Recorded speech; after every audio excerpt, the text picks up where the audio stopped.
PSM certification நீங்கள் prepare பண்ணுறீங்க. இந்த வீடியோ டிஸ்கிரிப்ஷனில் பிளேலிஸ்ட் லிங்க் கொடுத்துருக்கேன். அதை யூஸ்ஃபுல்லாக யூஸ் பண்ணிக்கோங்க. இந்த வீடியோவில் வந்து ப்ராஜெக்ட் மேனேஜர் வந்து ஸ்க்ரம் டீமில் இல்லைட்டு நம்ம போன வீடியோவில் பார்த்தோம். அப்படி ப்ராஜெக்ட் மேனேஜர்ட்டு ஒரு ஆள் தேவையில்லைன்னா அந்த ப்ராஜெக்ட் மேனேஜர்கிட்ட ஏற்கனவே கம்பெனிஸில் இருந்தாங்கன்னா அவங்களுக்கு என்ன வேலை கொடுப்பாங்க, அவங்கள என்ன கம்பெனி விட்டு எடுத்துருவாங்களா, அப்படி தான் இந்த வீடியோவில் பார்க்க போகிறோம். ப்ராஜெக்ட் மேனேஜரை பொறுத்த வரைக்கும் என்ன வேலை உண்மையாக பார்ப்பாங்க அப்படி பார்த்தீங்கன்னா, ப்ராஜெக்ட் பட்ஜெட் கண்ட்ரோல் பண்ணுறது, ப்ராஜெக்ட் டீம் மெம்பர்ஸை மேனேஜ் பண்ணுறது, அப்புறம் ப்ராஜெக்ட் டாஸ்க் கரெக்டாக மெயின்டைன் பண்ணுறதுலாம் ப்ராஜெக்ட் மேனேஜரோட வேலை. இப்போ ஸ்க்ரம் டீமை பொறுத்த வரைக்கும் இதே வேலையை 3 அக்கௌண்டபிலிட்டிஸாக பிரிச்சிருக்காங்க. அதாவது ப்ராடக்ட் ஓனர், ஸ்க்ரம் மாஸ்டர், அதுக்கப்புறம் டெவலப்பர்ஸ்.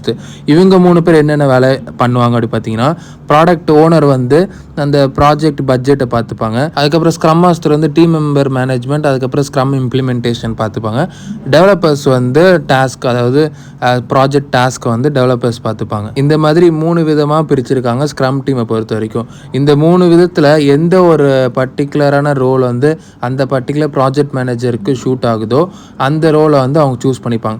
அதை சூஸ் பண்ணும்போது அவங்க ரொம்ப கவனமாக இருக்க வேண்டியது என்னன்னு பார்த்தீங்கன்னா, அந்த ப்ராஜெக்ட் மேனேஜர் வந்து ப்ரீவியஸ் அப்ரோச்சில் கமாண்ட் அண்ட் கண்ட்ரோல் பேஸ்டு லீடர்ஷிப்பாக இருந்திருப்பாங்க.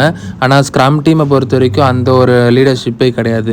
ஸ்க்ரம் டீமை பொறுத்த வரைக்கும் டோட்டலாக டிஃப்ரெண்ட்டு போன வீடியோ டிஸ்கஸ் பண்ணியிருந்தோம்.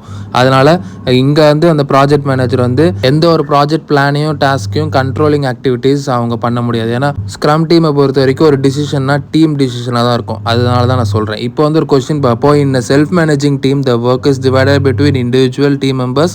Each team member takes accountability for the progress of only their work. அது கண்டிப்பாக ஃபால்ஸ் தான். ஏன்னா செல்ஃப் மேனேஜிங் டீம்னா ஒரு ஆக்டிவிட்டியுமே டீம் ஆக்டிவிட்டியாக தான் பண்ணுவாங்க. ஒரு ரிசல்ட் வருதுன்னா அது டீம் ஆக்டிவிட்டியால் உருவாகின ரிசல்ட்டாக தான் இருக்கும். அதனால தான் நான் ஃபால்ஸ்ட்டு சொன்னேன். இந்த ஆன்சர் எக்ஸ்ப்ளனேஷனும் கொடுத்துருக்கேன், செக் பண்ணிக்கோங்க.